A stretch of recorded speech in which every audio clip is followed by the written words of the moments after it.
पिया talk show में आप सभी का स्वागत है। आज हमारे साथ में एक बहुत ही खास मेहमान है।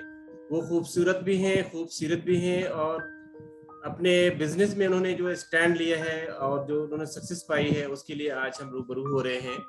और जो हमारे फॉलोअर्स हैं और व्यूअर्स हैं अक्रॉस द वर्ल्ड, आज आपके सामने में जो एक हमारी मेहमान आई है उनका नाम है डॉक्टर रूपाली।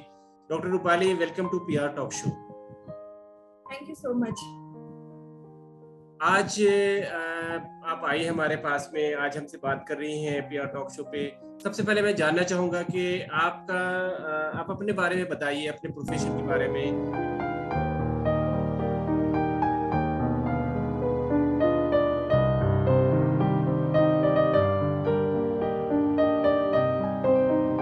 इन फार्मा इंडस्ट्री आपने डॉक्टरेट करा हुआ है फार्मास्यूटिकल मैनेजमेंट में, एनालिसिस पे, और जो करियर आपकी रही है वो बहुत ही ज़्यादा अच्छी और कामयाब रही है।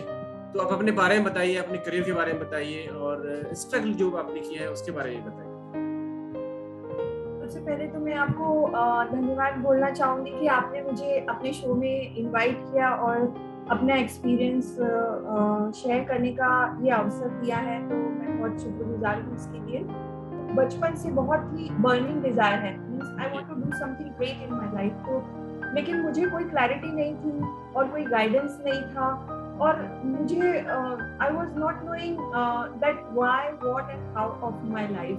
और लेकिन मैं अपनी पूरी कोशिश कर रही थी उसे जानने के लिए।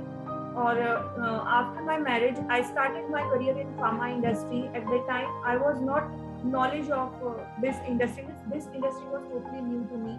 एंड कैसे HPLC चलाना है, कैसे GC चलाना है, कैसे इंस्ट्रूमेंट हैंडल करना है, कैसे मेथड डेवलपमेंट करना है, कैसे स्टेबिलिटी स्टडीज करना है, रेगुलेटरी ऑडिट्स क्या होते हैं, DMF फाइलिंग क्या होती है, रेगुलेटरी इंस्पेक्शंस क्या होते हैं, CGMP क्या होती है, ये मुझे कुछ भी नहीं मालूम था। I was totally new. तो एक टाइप का स्ट्रगल तो ये था कि सब नया था और सब सीखना था स्टार्टिंग से। दूसरा ये था कि मैं अपने लाइफ के एकदम इनिशियल फेज में थी। मीन्स मुझे ऑफिस जाने के लिए मीन्स पब्लिक ट्रांसपोर्ट में ट्रैवल करना पड़ता था। There was a lot of struggle in my life. और पर्सनल लाइफ में भी when I started my career, तो शादी के बाद फिर I was in joint family. और फिर उसके बाद when I became the mother, during the pregnancy I was doing the experiments with thiazide bromide, and so a lot of struggles, means professional, personal, और हर टाइप की struggle करके उनको overcome करके आज मैं यहाँ पहुंची हूँ। और अभी भी मतलब लाइफ में स्ट्रगल तो कंटिन्यू ही रहती है। ये बहुत बड़ी बात है जिस तरह से आपने अपने आप को प्रूव किया है, बिकॉज आपके वक्त में उतनी प्रिविलेज नहीं मिलती होगी जितने मेल बच्चे को मिलती थी, लेकिन हाँ आपने अपने आप को प्रूव किया कि यस, एक लड़की भी अगर एक अरमान, एक अपनी ऑब्जेक्टिव विजन और मिशन लेके चलती है तो वो कामयाब हो सकती है। लेकिन कामयाबी में सबसे पहले जो कामयाबी का सेहरा मिलता है वो उनको मिलता है जो खुद होते हैं, जो आप हैं। फिर आपको जिन लोगों ने सपोर्ट किया, आपके माँ बाप हैं या भाई बहन हैं या फिर और फैमिली मेंबर्स हैं, बाद में हबीज आए आपके, वो भी आपको, हबी ने भी आपको काफी सपोर्ट किया होगा, लेकिन पहला सेहरा आपके सर जाता है। तो कभी आपको लगा कि बीइंग ए वुमन और बीइंग ए गर्ल कहीं पे आपको पार्शियलिटी होती दिखी अपने लाइफ में, प्रोफेशनल करियर में, या बहुत ज्यादा सपोर्ट नहीं मिला, ऐसा कभी लगा आपको? मतलब मेरी ऐसे आदत है कि मैं हर प्रॉब्लम में अपॉर्चुनिटी ढूंढती हूँ। तो मतलब मेरा ऐसा है कि बीइंग अ लेडी, जैसे घर भी बैलेंस करना पड़ता है, बच्चों को भी देखना पड़ता है। मतलब जैसे जब मेरी बेटियां 2.5 महीने की थी, 3 महीने की थी, तब से मुझे जॉब, मतलब उनको छोड़ के जाना, it was a very painful. और प्रोफेशन में काम करते समय भी मतलब ऐसा बहुत डिफिकल्ट होता है कि बच्चों के साथ मतलब वो काम करना, कि मेल जो रहते हैं वो मतलब वुमेन्स के लिए काम करना थोड़ा डिफिकल्ट इसीलिए रहता है क्योंकि वहाँ पे वुमेन्स बहुत कम होती है। और सपोर्ट के लिए जैसे मेल होते हैं तो वो उन लोग काफी सब होते हैं, उन लोग मिक्स भी होते हैं। और जैसे I was born and brought up in Jabalpur, तो मैं थोड़ा कंजर्वेटिव माइंड की थी, तो मैं बहुत ज्यादा किसी से बात नहीं करती थी, काम से रिलेटेड करती थी। तो मतलब ऐसे सपोर्ट लेने के लिए थोड़ा मतलब बीइंग वुमन थोड़ा सा ख्याल तो रखना पड़ता है, बीइंग गर्ल के, ज्यादा हम किसी से मिले जुले ना, और थोड़ा शहर का भी असर पड़ता है। आप जबलपुर से थी तो थोड़ा सा आपको वैसा लगता होगा। जैसे जैसे इंसान शहर चेंज करता है, बड़े शहरों में आते हैं, तो ज़्यादा फ्रैंक हो जाता है इन सारी चीज़ों में। मुझे पूछना है कि आप अभी आपने अपनी करियर में बहुत सारी कंपनियों को चेंज किया है, रूसन में भी किया है, आपने बहुत सारी और कंपनी में किया है, आपने बहुत सारे यूएसएफडीए ईएमई ऑडिट करा है, आपने आपने ग्लोबली मतलब जितने भी स्ट्रिंजेंट रेगुलेटरी अथॉरिटीज होती है उनको फेस किया है इंस्पेक्शन में। अब आपने अपनी कंपनी भी लॉन्च करी है, तो आप अपनी कंपनी के बारे में बताएं कि इससे पहले कि आप किन किन कंपनियों में काम करा वो बताएं, और फिर ये बताएं कि आपने अपनी कंपनी में क्या करती हैं आप। ओके, तो मैं सबसे पहले तो 11 साल तक एलेम्बिक फार्मा में जॉब करती थी। मतलब उसमें मैंने एज ए क्यूसी में अपना करियर स्टार्ट किया।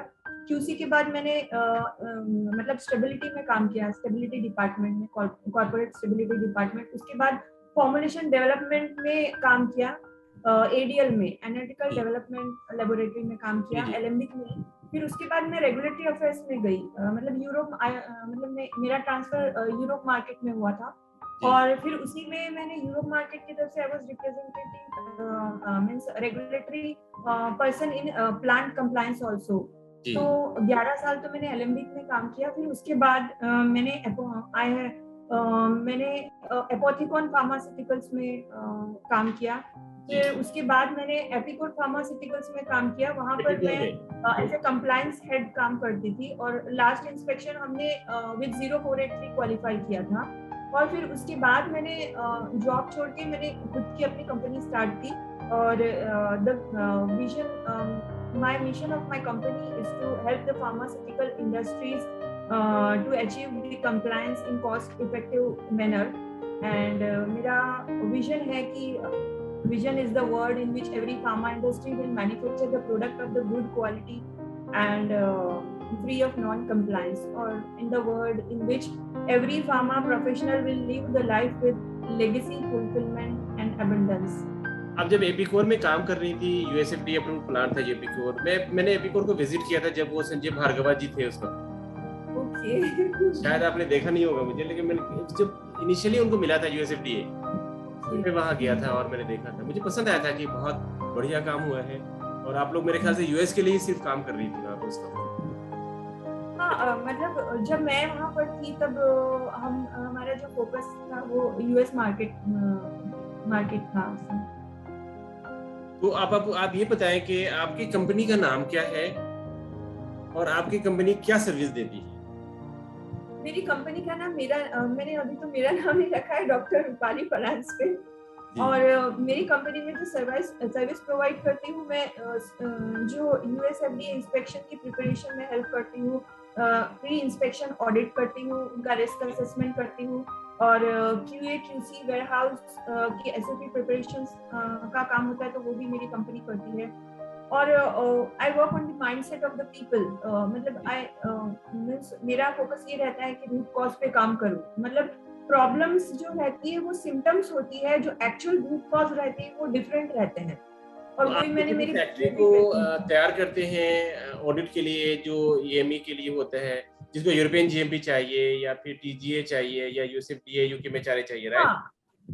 फिलहाल मैं यूएसएफडीए इंस्पेक्शन के लिए मेरा जो फोकस है वो यूएसएफडीए इंस्पेक्शन है। और मेरी बुक में भी मैंने पूरा यूएसएफडीए इंस्पेक्शन को एग्जांपल लेके ही मतलब डिस्क्राइब किया हुआ है सारे चैप्टर्स में। Very good. तो क्या यूएसएफडीए या जो भी आपने बताया यूके में टीजीए या जितने भी यूरोपियन जीएमपीज हैं, तो इनके लिए आप फॉर्मुलेशंस मींस फिनिश फॉर्मुलेशन का करती हैं प्रिपरेशंस कंपनी के लिए, या फिर एपीआई का, या दोनों का?